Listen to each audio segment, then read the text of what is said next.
Hey, look, I appreciate y'all subscribing to the channel. Do subscribe if you're not subscribed, and hit the bell icon so you can be notified for future videos. I'm kind of um how can I say it? I wouldn't say parroting, but I'm kind of borrowing the subject from Reef the Watcher. He was talking about his pops, but I want to talk about parents in general. Parents and kids. Because the way we are raised in this country is kids have no say. You know what I'm saying? I'm the adult. What I say goes, this, that, and the third. But here's one aspect that y'all miss when it comes to kids. That untouched raw soul. They haven't been mitigated by the nonsense that we've been mitigated by. I remember when I was younger, my parents was talking and I heard them saying something things about, well, that's stressful, that's stressful. And immediately a thought came to my head, and I didn't know what the word stress actually meant as far as the dictionary. I just felt the energy and knew what they were talking about. And the first thing I said was, you know what? You don't know that it's stress until you know what stress is, until you're taught what stress is. Like, for instance, me playing this keyboard now, I'm not a keyboardist, y'all. I just play tunes, you know what I'm saying? Like, I tend to play whatever I hear. I'm not a keyboardist by any stretch of the imagination. You know what I'm saying? But let's say somebody came to you and said, "Oh man, playing the piano is stressful." Since you was from the time you was a kid, and everybody around you said that, they have planted that seed in your head. So when you see a keyboard, the first thing you're thinking is stress. You know what I'm saying? And we create our own stresses. But back to the kids. Have any of y'all ever heard of Seth Osiris? Y'all need to look him up. You know, I'll probably put the story in the description box. More than likely, I will. But I'm gonna tell you the story first. And this is a story about a kid. You know what I'm saying? Seth Osiris, he was the son of a pharaoh, and there was a slight little thing that went on I mean, thousands upon thousands of years ago. And the Ethiopian came by, and I'm gonna give y'all the short version. The Ethiopian came by and challenged them, challenged their magic. And they said that they know they have somebody who can do this magic. Somebody who can basically read through an envelope without opening it.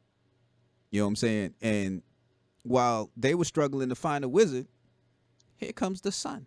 He comes up to the father, and he's like, "Why are you guys stressing over?" He's laughing like, "That's funny. I can do that." Basically, I'm paraphrasing here, but basically, I could do that with my eyes closed. What are y'all talking about? And he's young. He's a kid.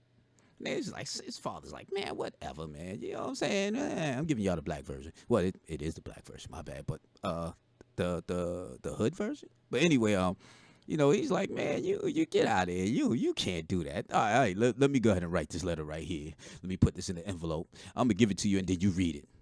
And he's like, "Your letter says so and so and so and so and so and so and so and so." His father looked at him like, "Oh, whoa, what the hell? I ain't know it was like that, B." You know what I'm saying? So boom.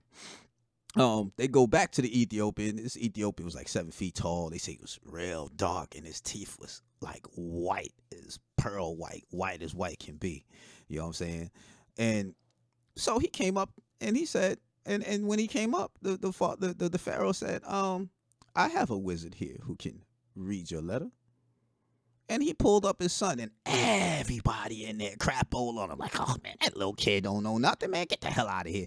That little kid don't know nothing, man. Man, this Pharaoh is crazy, man. He done lost it." Kid went up there. He said, "May I have the letter?" He grabbed the letter, took some deep breaths, looked at the letter, and went to tell a story.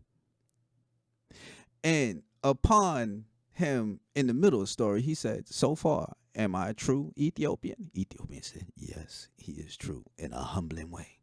Then after he finished, He asked the Ethiopian, was he correct? And the Ethiopian grabbed the letter and read it word for word. That young little boy was on point, B. I wanted to yell, so I had to back up. You know what I'm saying? Was on point, y'all. You know what I'm saying? And then, not only that, little boy was like, oh, and here's another thing. This wizard right here, he's a forgery. He's a wizard from back in the days, and he told the whole story, yada yada yada. And he said he need not leave these grounds. You know what I'm saying? Like real talk. This is a shorty doing that, y'all. This is why I tell that story, because people are always underestimating children, always underestimating kids. A kid's mind is the freshest thing you can have, untouched, unscathed by this nonsense, y'all. You know what I'm saying? So sometimes you may want to listen to your kids, especially when you get that inkling that, damn, that sounds correct, though. You might want to do it. I'm not telling you have your kids tell you what the hell to do now. You're still the parent as far as the aspect of teaching, but there are things you can learn from your children. I can guarantee that. Sit down and talk to them sometime. You know what I'm saying? But anyway, let me go ahead and let y'all go. Ulu Run signing out. Peace.